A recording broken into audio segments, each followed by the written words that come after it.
OG Rose, and today we're going to be talking about like Christ after the death of the scapegoat, modeling mimetic sacrificial givens, the non-zero sumness of apprenticeship, and desire as seeking flow.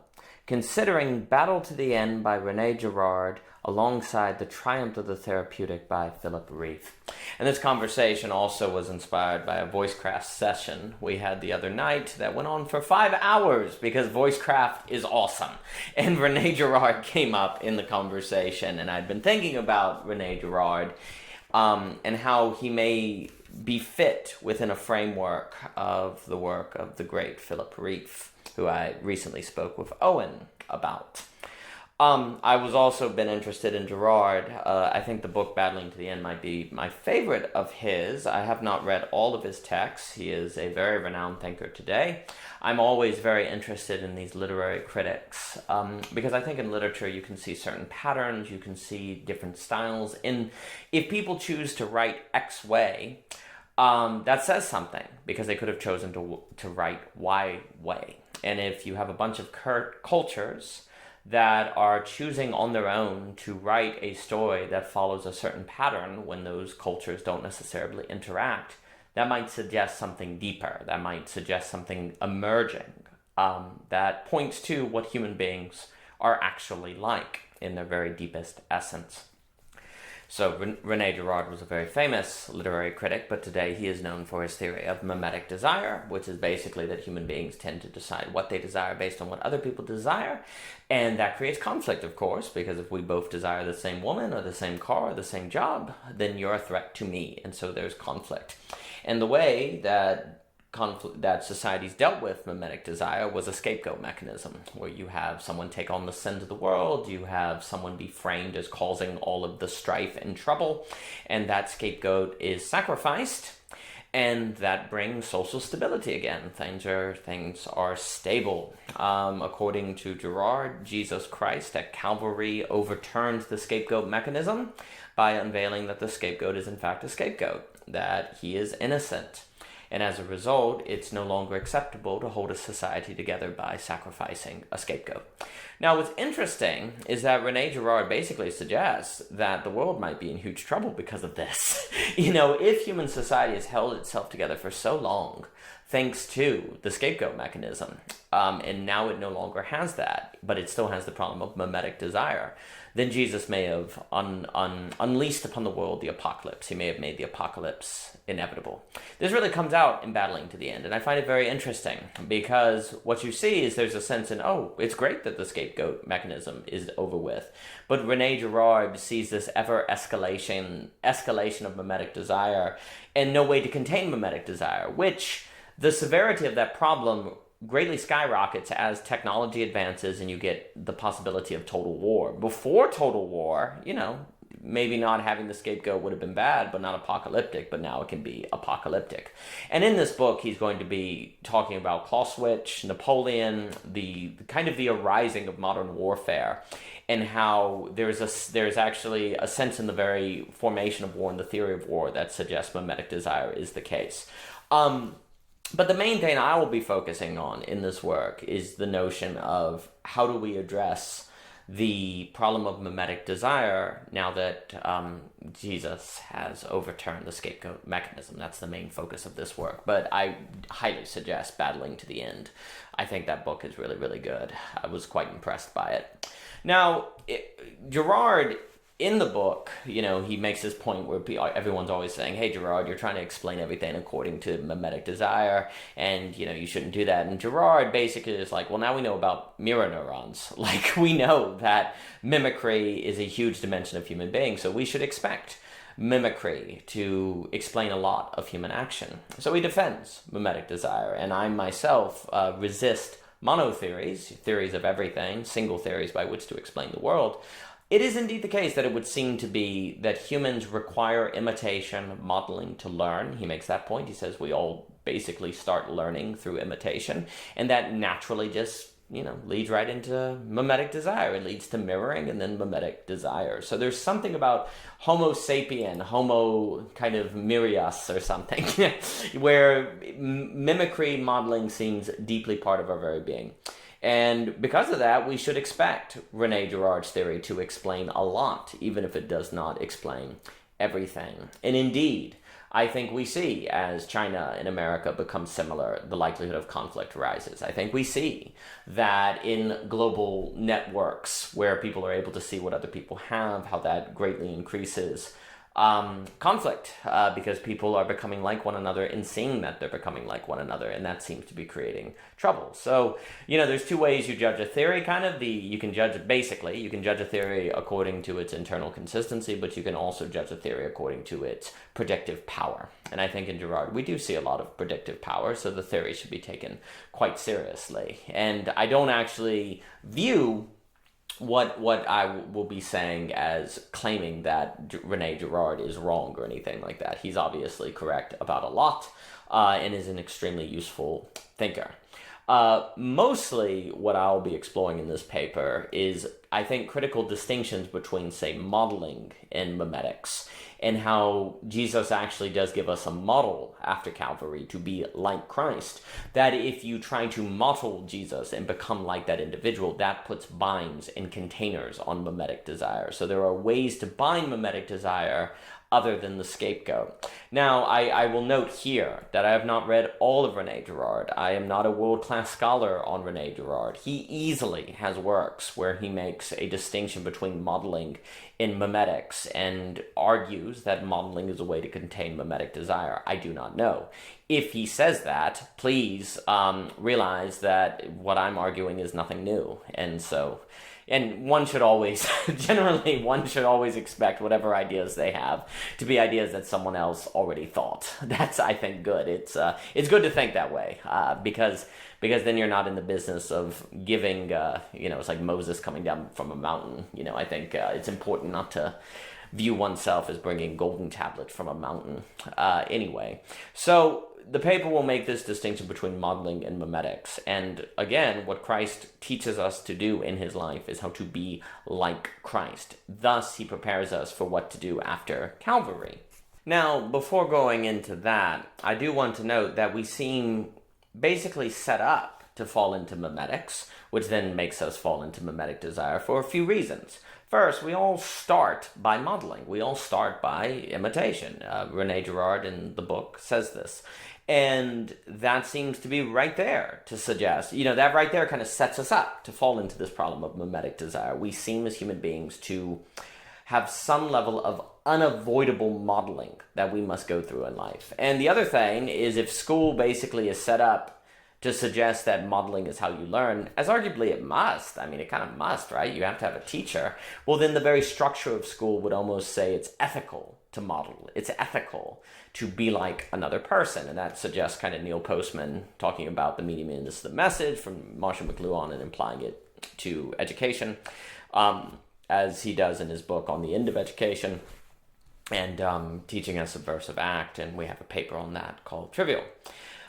So you have a school system, an education system, a very, just the very fact that human beings have to learn by imitation seems to suggest that it's right for them to imitate and to model. So that seems to be one reason we're primed to fall into mimetics. The other reason, and this was discussed in Rene Girard and the Problem of Justification, is that we don't want to face lack. We don't want to face a lack of a transcendental grounding. And the thing is that desire cannot provide a transcendental grounding for itself. We could turn here to Kurt Gödel, we could turn here to Lacan, we could turn to a lot of things. But basically, desire cannot objectively ground itself. That's kind of horrifying, because then it feels arbitrary, and then, the question becomes, why do we pick X desire versus Y desire? Basically, in the same way that Nietzsche talks about the death of God, you could talk about the death of the grounding of desire. And that's pretty horrifying to face, and it opens a lot of difficult philosophical and existential questions. Well, if instead you make the other person your source of desire, well, there's no possibility of you facing the groundlessness of that desire, because you can plausibly deny that that individual contains the grounding or knows the grounding.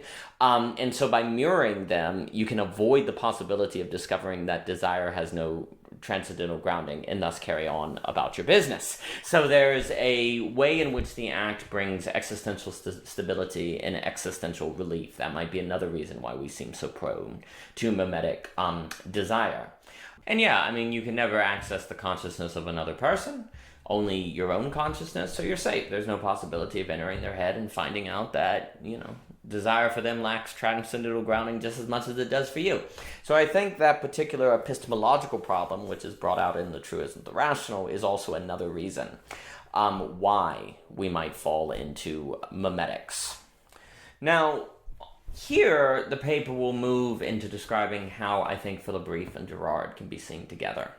And the book Belonging Again really discusses Rieff quite a bit and his different theories. And like I said, I recently spoke with Owen about Mr. Rieff. But Girard has this quote, and I'll quote him here, where he says, "Humans imitate one another more than animals. They have had to find a means of dealing with contagious similarity, which could lead to the pure and simple disappearance of the social. The mechanism that reintroduces difference into a situation in which everyone has come to resemble everyone else is sacrifice." And what we see in Girard is that sacrifice seems to be a critical way to contain mimetic desire. And again, obviously the scapegoat. But there's also ways in which you sacrifice your desire. If Jesus told you, say, don't covet your neighbor, don't covet your neighbor, don't envy, don't steal, these are all things where if you saw your neighbor stealing, Jesus said, don't do it. And so there's a break between you and your neighbor that leads to difference, right? You're fighting the temptation to be similar to your neighbor in that instance. So sacrifice is a big deal. Sacrifice can create difference because arguably the only true sacrifice is going to either be against your desire or sacrifice in a social setting. So break you apart from the mob. In the Triumph of the Therapeutic, the way I like to describe it is that Philip Rieff talks about a difference between givens and releases. He'll talk about constraints and releases, but I prefer the language of givens. If you live in a world where it is given that you should not divorce your wife, then if you feel like divorcing your wife, you have to sacrifice that desire. If you live in a world where you say Christianity is given, then even if you don't feel like you should conform to the church teachings, you sacrifice that will not to do it because you're supposed to. And so the very givenness of society creates opportunities of sacrifice. Now, you see that givenness could lead to the conformity that Girard warns about, and we talk all throughout Belonging Again, how givens can create banalities of evil. So we don't mean to say that givens necessarily help us avoid the similarity that creates conflict, but givens at least create a way by which there can be sacrifice. And also, quite importantly, where there are no givens, then there's nothing actually to protect us from encountering the real that Lacan talks about, or the fact that our desire lacks a transcendental grounding. We are forced to confront it. We must confront it at that point. And that also suggests that givens help us deal with existential anxiety. They help us avoid radical existential anxiety, because when you encounter the real unventilated by givens, then you're also encountering the deepest essence of human beings, which seems constituted by lack, which doesn't seem to have transcendental grounding as traditionally started, and that is overwhelming. So Belonging Again will also discuss how when you don't have givens, you can have existential anxiety. You have pure freedom, you can do whatever you want, you have pure release, but a state of pure freedom does bring with it great existential tension, because then you ask, if I'm free to do anything, why do I do X instead of Y? And people don't have direction. For Philip Rieff, this is an anti-culture. If you have a culture that doesn't give people direction or moral demands, then there's no culture, because culture is another name for a design of motives directing the self outward toward those communal purposes in which alone the self can be realized and satisfied. So if there are no givens, then there's no direction, and that means there's no culture. And if indeed there's something sacrificial about givens, then we could say that true culture might be an avenue for creating mechanisms of sacrifice that could contain mimetic desire after Calvary. And actually, after Calvary, after Jesus dying on the cross and overturning the scapegoat mechanism, the role of these givens, the importance of these givens is insanely critical, because now there's no final fail-safe. Sure, before Christ they were givens. Sure, there's before cultures. But if they failed, you at least had the sacrifice to fall back on. Now, you don't have that final fail-safe of the scapegoat mechanism. So if the givens collapse, and then you have this escalation to the possibility of apocalypse due to modern totalization, modern technologies, well, you're in trouble because you don't have a final failsafe. The urge and hunger for a scapegoat will manifest into mobs and random scapegoating, but it won't be systematized. it won't be intentional, and so it will lack the ability to unify the culture back together, because the hunger for the scapegoat will be too dispersed and split across political lines, and it will just lead to tribalism and internal conflict that will contribute to the likelihood of violence. It's always been interesting to me when you have this kind of idea that after Calvary, the scapegoat mechanism is overturned, that you have 2,000 years of human civilization afterwards, and arguably we've gotten very close to the apocalypse, and I guess you could say the apocalypse is basically, well, it would seem the apocalypse would be impossible without nuclear weapons, so I suppose that would be the counter. But it would seem, I mean, for civilization to have developed like it has for the last 2,000 years, one would posit that surely mechanisms to contain the mimetic desire were devised, maybe not intentionally, maybe no one thought of them as containing the mimetic desire, but arguably nobody thought about the scapegoat mechanism as containing desire until Dr. Girard brought that out. It made it apparent. And so this is where thinking about givens in the Philip Rieff sense, the reality principle, according to Freud, seems important, because that seems to be what manages mimetic desire, desire that doesn't want to face its own ground. Because that's another thing. Basically mimetic desire strikes me as desire that doesn't want to be responsible for its own grounding. And that would require the desire to face the real, as Lacan talks about, and that's pretty terrifying. So, it makes sense that the majority of desire would be mimetic. I mean, the majority of desire is probably mimetic, and it's probably a result of wanting to avoid its own lack of a foundation. And also, too, you have this problem, I meant to mention this earlier, you have this problem where you have to start from somewhere. Thomas Nagel will say there's no such thing as a view from nowhere. Well, likewise, you have to get going, and desire is needed to get going, and you can't get going from nowhere. And so it's almost like we have to start modeling, because we have to start moving before we can begin even considering desire for ourselves and doing things for ourselves. But once we get moving, following the model of other people, or desiring according to other people, it's just easy never to transition back, or to transition into your own intrinsic motivation, which is an important phrase in O.G. Rose. So it would seem to me that these givens, these abilities to control and contain human releases, is part of what keeps mimetic desire from getting out of control after Calvary, and arguably before Calvary as well. Again, the difference seems to be that after Calvary, you don't have a final failsafe. Like, if everything goes to crap, after Calvary, you don't have a final failsafe, whereas before, you had a final failsafe, arguably. But givens seem to be, and it makes sense, right? Because if releases are an expression of will and desire, doing what you want to do, following Rieff, well, if givens contain releases, we should expect releases to mostly be mimetic desire. So givens contain mimetic desire.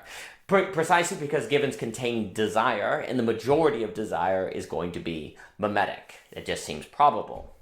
Now, if we accept the point that givens are a way to contain mimetic desire, well, then we can see again why the command of Jesus to be like Christ is a way to contain mimetic desire. It's not the case that Christ dies on the cross, overturns the scapegoat mechanism, and then is like, good luck, everyone. Christ gives us a model. And this is where I think it's important to note, it's almost like we all start off in unintentional modeling. Unavoidable modeling. We have to engage in some level of unavoidable modeling. And it seems natural, though, for that modeling to slip into mimetics, where we just mirror other people, and then we engage in mimetic desire. It seems to be what we have to do or need to do is to start in modeling and stay in modeling. And this seems to be what's very difficult. Because modeling is where we try to make ourselves like someone as opposed to try to be someone. We try to make ourselves in the image and likeness of another person, but by no means do we think we're going to replace that other person or, take what they have. It's more of a skill. Jesus in saying be like Christ or teaching that, there's a kind of skill in that. There's a kind of skill in living like Jesus. There's a skill in being a blacksmith. So, Jesus, since his death is going to be the overturning the scapegoat, mechanism, it makes sense that the lesson of how to be like Jesus would come before the overturning of the scapegoat mechanism. But we need to see the gospel or Jesus' story as what to do after the overturning of the scapegoat mechanism. There is a new set of givens you apply to yourself. There is a new set of modeling that you apply yourself, of which contains your mimetic desire. If you are living like Jesus, you have contained your mimetic desire. You have put your desire toward, instead of trying to mimic, trying to engage in mimetic desire with your neighbor, you try to model yourself after Jesus. And what's very important about that is that modeling is non-zero sum, whereas mimetics is zero sum. If you and your neighbor desire the same house, the same woman, in limited resources, mimetic desire is a zero sum game. There has to be winners, there has to be losers. But if I work to be like Christ, that my neighbor doesn't lose something because I'm working to be like Christ. You know, and this applies to skills. If I learn piano, it's not the case that my neighbor loses the ability to play piano. So if desire can be directed toward modeling, skills, arts, and apprenticeship, different things like this seems as if it would contain mimetic desire, and it would make desire engage in a business of modeling that is non-zero sum, where everyone can win, as opposed to zero sum, where there has to be winners and losers. So this would suggest that cultures of developing skills, of modeling yourself after other people, is incredibly important after the overturning of the scapegoat mechanism. Which, if it is the case, though, today that we're very egotistical, we're very be me, very individualistic, and we're not really interested in modeling ourselves after other people, this is a big problem, because the funny thing is, if we focus on the individual, we focus on the self, we have to do this in a manner of self-deception to where we are individualistic without encountering the real Lacan talks about, or the fundamental lack. So we engage in a bunch of ironic games of self-deception, and we're just going to end up in mimetic desire without allowing ourselves to realize that we're mimetic desire. Critically, nobody thinks their desire is mimetic. Mimetic desire is what other people do. My desire is my own, right? And that's a kind of swap, that kind of sleight of hand that mimetic desire plays, where it convinces you that you're not engaged in mimetic desire. If you actually thought that you were, you'd probably stop. So what's interesting is that if today, unfortunately, we have a culture that doesn't really have a lot of hobbies, it doesn't really have skill development. I mean, there's a lot of resume building to make sure you get into a good college, but just as soon as you get the good job, you stop doing whatever skill or hobbies or activities you were doing beforehand, and you lose interest in modeling yourself after someone. All these things seem to fade as soon as you get the career path. So even though there are examples of this kind of behavior, I'm afraid most of it is in service of college or careerism. But this is really dire, because if indeed modeling is how you direct and bind desire from becoming mimetic, and mimetic desire, unbound mimetic desire, is going to lead us to the apocalypse, then we have the worst of all possible mixtures at the worst of all possible times. Egotism plus nukes equals unbound mimetic desire equals Girardian apocalypse. That's he basically is saying the apocalypse is nigh in his text. Now, don't mistake me, I'm not saying that Girard believed the apocalypse was inevitable. That's an entirely different ballgame. But he did understand the severity of our problem, because of all these variables coming together, and the loss of the scapegoat mechanism in a world with nuclear weaponry, increased global connectability. It was a bad recipe. And Dr. Thomas Halkin, he'll talk about Girard. He does marvelous work.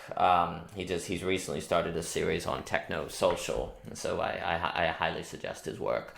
Also, we should note that developing skills, modeling yourself, risking, all of these are risks, and that entails sacrifice. So for one, I think that leads to themos, as I've been talking with Raymond about, but also that risk and sacrifice are deeply connected. And if you say work to be like Christ, there's the risk that Jesus didn't exist, or that Christianity is a lie. If you develop the skill to be a great writer, maybe you never write a good book. So there's always risk involved. And so it does seem that sacrifice and risk are ways of containing mimetic desire, that they're kind of linked together, that they go together, and that, there's a risk in Jesus dying on the cross, right? If he overturns the scapegoat mechanism, what if the world's not ready for it? And so these seem to be connected. So if you create cultures of risk-taking, of sacrifice, of modeling, all of this seems like it could help fill in the space left by the overturning of the scapegoat mechanism. Unfortunately, we seem to have a culture that emphasizes comfort over sacrifice, that emphasizes risk aversion as opposed to risk taking, that emphasizes conformity. So again, this means our problem is quite dire. We have exactly the wrong culture one would need after the scapegoat mechanism is overturned. Now, at this point of the paper, we're also going to begin talking about intrinsic motivation and flow, which are discussed extensively throughout O.G. Rose. I think they're utterly paramount for avoiding or overcoming, addressing the meaning crisis that Dr. Vervaeke talks about. In a state of flow, one finds meaning. If you're intrinsically motivated, if you're your own mover, then you know what to do with your life. Intrinsic motivation is psychologically very healthy and very useful, and I think it can fight it can help address a lot of the mental health crisis that's going on today. It is hard for me to see how one can ever enter a flow state if they don't engage in a life of developing certain skills, developing expertise, modeling themselves to be a certain kind of person. Like, if you don't have a goal, a task that is your own, it seems like it will be very difficult to enter the flow state. And the flow state seems to be something that desire is ultimately seeking. Desire seems like it would love to be its own ability to motivate itself as opposed to something outside of itself. Desire is always seeking something it lacks, and is fundamentally constituted by a lack, which I think at the end of the paper we'll discuss this very interesting double structure of lack in desire to suggest what it is that desire seeks kind of in of itself that tends to end up in mimetic desire maybe 9 out of 10 times, but it's not that desire must be mimetic, and it's not seeking mimetics. I think it is seeking something more akin to flow, a state of feeling fulfilled, of feeling completely present, of feeling as if you are not lacking, because the very idea of lack is gone. Not because you've necessarily overcome lack, no one's saying you've solved lack, but because you're in a state where desire feels itself fulfilled. It is indeed, lack has achieved, what is lacking has achieved what is lacking, and so it's negated. In flow, lack is negated and sublimated.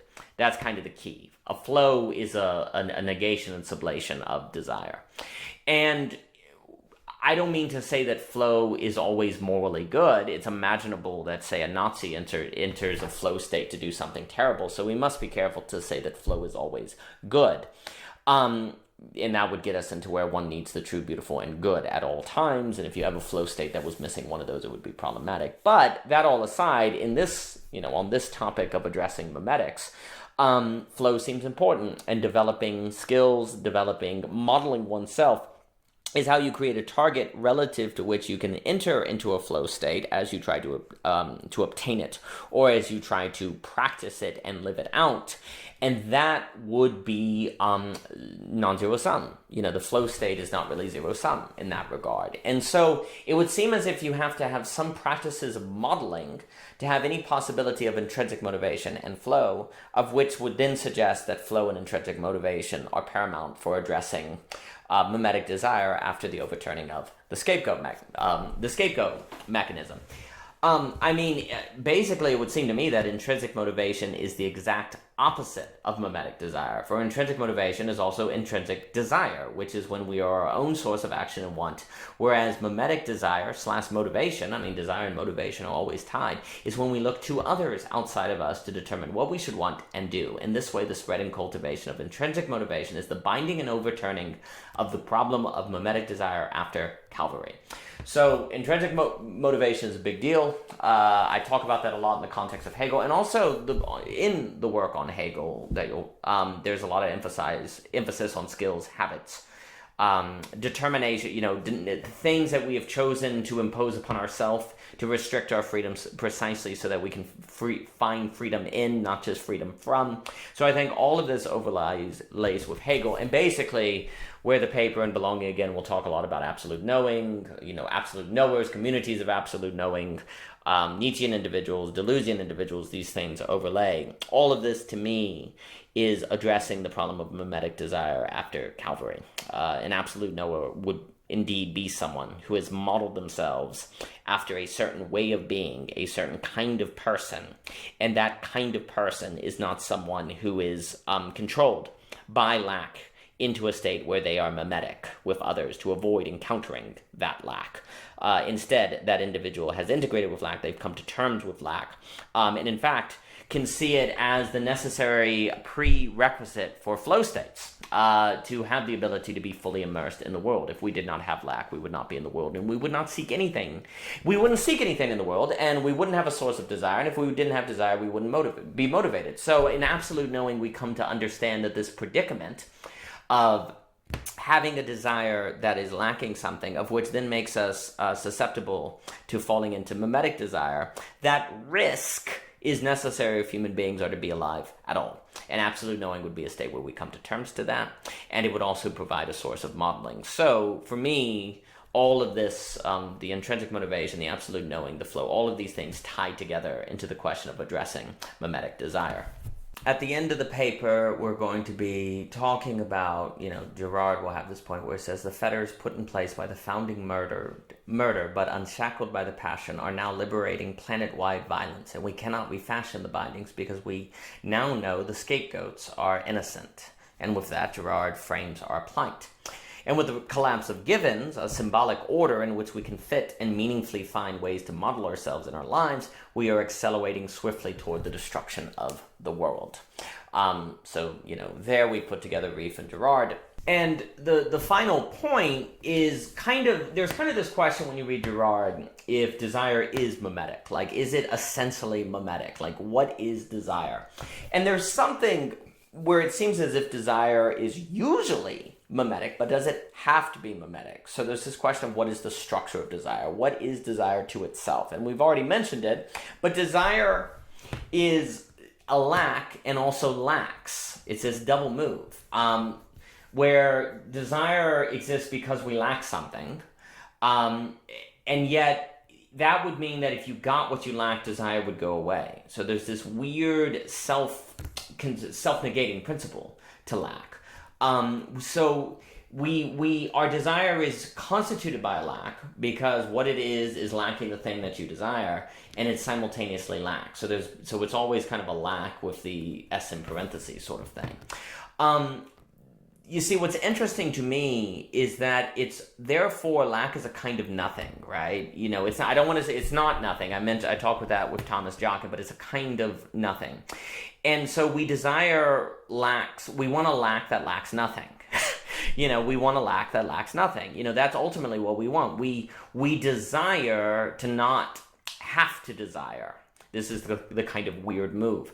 What we want to lack is lack itself, which would suggest that what desire is after is a state where it can negate and sublate itself into something else, not efface itself, because that's ultimately what seems to happen with desire. It seeks something outside of itself, ends up in mimetic desire, and therefore is effaced because it doesn't even have a grounding. It doesn't achieve what it wants.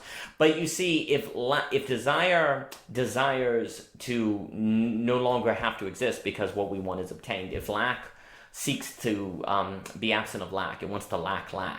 Well, that's the flow state. That's intrinsic motivation. And that would mean desire is fundamentally the absence and seeking of flow. Desire at its very core is in essence the absence. It's there because it doesn't have flow, and it simultaneously seeks flow. Flow is intrinsic motivation, and intrinsic motivation, we are our own drive, not because of something external to ourselves, but because we are one with, in a way, we are participating and we are fully engaged in the now, in the immediate. What is now? We desire nothing than what we have, and what we have fully engages us. Desire is the seeking of intrinsic motivation, as hunger is the seeking of food. As hunger seeks to negate, sublate itself with food, so desire seeks to negate, sublate itself with intrinsic motivation. This is what desire is. But since we have mostly failed to realize this and created social institutions not aware of the need to help desire negate, sublate itself, then desire has mostly ended up in mimetics and or contained by givens. Now, though, that givens are collapsing, following belonging again in Philip Reef, the need for us to intentionally cultivate and seek intrinsic motivation is paramount, seemingly the only way to avoid the Girardian apocalypse brought on by the unbound mimetic desire of which we are left with after Calvary and the overturning of the scapegoat mechanism. Flow is non-zero sum, and the spreading of flow is also how we might address the meta crisis, as discussed by Daniel Schleiermacher. This has come up at the net. This will also get us into the topic, I think, of dialogos, which I've talked about with Tim Adlin and Guy Sinstock, which it seems to be a space where we can experience and study the dynamics of flow. And indeed, the book, Belonging Again, part 2 maybe at this point, because it's gotten long over the years. You finish something in 2016, you go, wait, and keep adding. But anyway, that will get into sort of the dynamics of this flow that I think dialogos, dialogue, these internet conversations point to a certain metaphysical participation that I think is quite critical. But anyway, flow is ultimately what desire seeks, lack longs to lack, and in flow we find that. And for me, an emphasis on flow, on intrinsic motivation, which then requires absolute knowing, I believe, and furthermore, communities of absolute knowing. This to me strikes me as the necessary goal we need to seek after the overturning of the scapegoat mechanism that occurred on Calvary, so that we avoid the Girardian apocalypse. For more by O.G. Rose, please visit ogrose.com, Twitter, Facebook, YouTube, Instagram, and thank you so much for your time.